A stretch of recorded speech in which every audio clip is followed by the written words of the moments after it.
Welcome to the Creative Commons RX podcast. Before diving into this episode, I want to ensure we're all on the same page. This is for general informational purposes only and does not constitute the practice of medicine, nursing, or other professional healthcare services, including the giving of medical advice.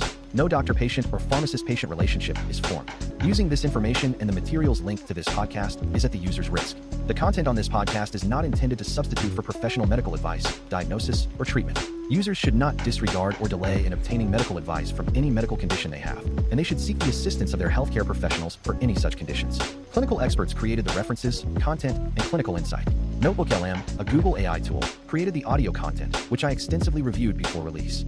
Finally, the host states that he takes all conflicts of interest seriously. Currently, there are no conflicts to disclose. For all of his disclosures and the companies he invests in or advises, he directs users to reach out independently, where he keeps an up-to-date and active list of all disclosures.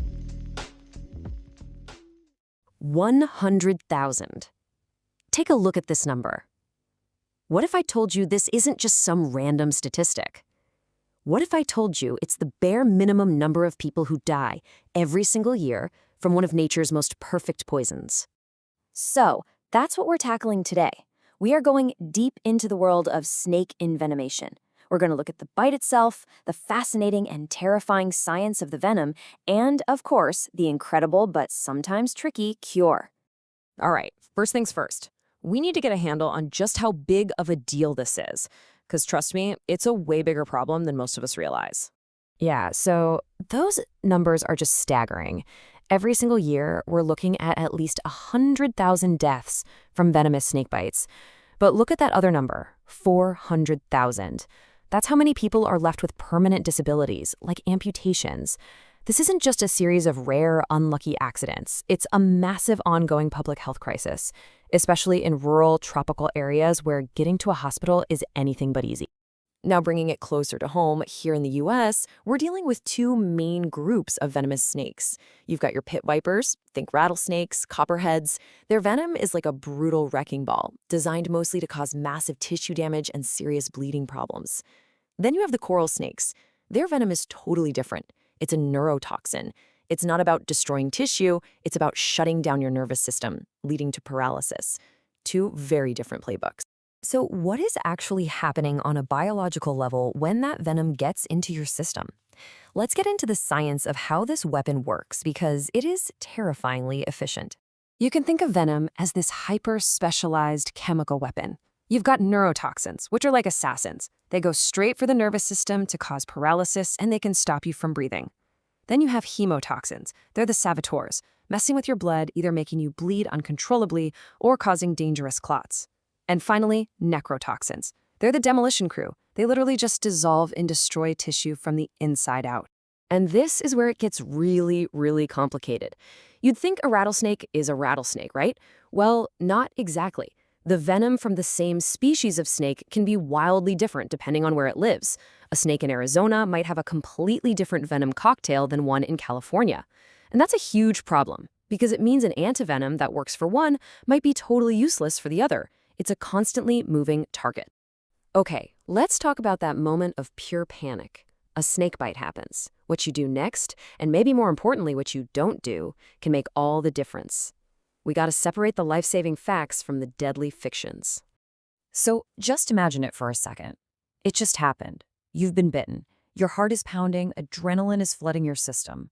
What is the very, very first thing you do? First, let's just get rid of everything you've seen in the movies. Forget it. Applying a tourniquet? A huge mistake. All that does is trap the venom and concentrate the tissue damage, which is a fast track to an amputation. Cutting the wound and trying to suck the venom out? Absolutely not. You'll never get a meaningful amount out and you just risk infection and more damage. Ice, electric shocks, all of these are just dangerous myths that will make a terrible situation so much worse. So after all that, what is the right answer? It's almost shockingly simple. Keep the limbs still, immobilize it if you can, and get to a hospital. Fast. That's it. That's your job. You're not trying to treat the venom yourself. You're just trying to slow it down and get to the people who can give you the real treatment as quickly as humanly possible. But there is one really important exception. Remember those coral snakes with the neurotoxic venom? For their bites, a pressure immobilization bandage can actually be a lifesaver. See, pit viper venom does its damage right where you were bitten, but coral snake venom travels through your lymphatic system to get to your nerves. So by wrapping the limb firmly like you would for a sprain, you can physically slow that venom's journey, buying you precious, precious time. We've talked a lot about the problem. Now let's talk about the solution. Antivenom is the one and only specific cure we have for a snake bite. And the way we make it, well, it's a total masterpiece of biology. The process is just incredible. First, experts carefully milk the venom from snakes. Then they take a tiny, non-lethal amount and inject it into a big animal, usually a horse or a sheep. That animal's immune system then kicks into high gear, creating tons of powerful antibodies specifically designed to neutralize that venom. Finally, they draw some blood, separate out those antibodies, purify them, and that becomes the antivenom that saves a person's life. And this is the absolute bottom line for doctors and nurses in the ER. Yes, antivenom can sometimes cause reactions, but the risk of letting deadly venom run unchecked through a person's body is infinitely worse. It is the treatment, period. But here's where our story takes a really strange turn. What if the cure itself could be dangerous? And what if that danger came from something you would never, ever expect? A completely unrelated bite from a tiny little tick. It all comes down to this bizarre condition called alpha-gal syndrome, or AGS. It all starts with a bite from a lone star tick. For some reason, that bite can flip a switch in your immune system, making you suddenly and severely allergic to a sugar molecule called alpha-gal. That molecule is found in red meat. So you get bitten by a tick, and months later you eat a hamburger and end up in the hospital with a life-threatening allergic reaction. So what on earth does a red meat allergy have to do with snake bites? Well, remember how antivenom is made?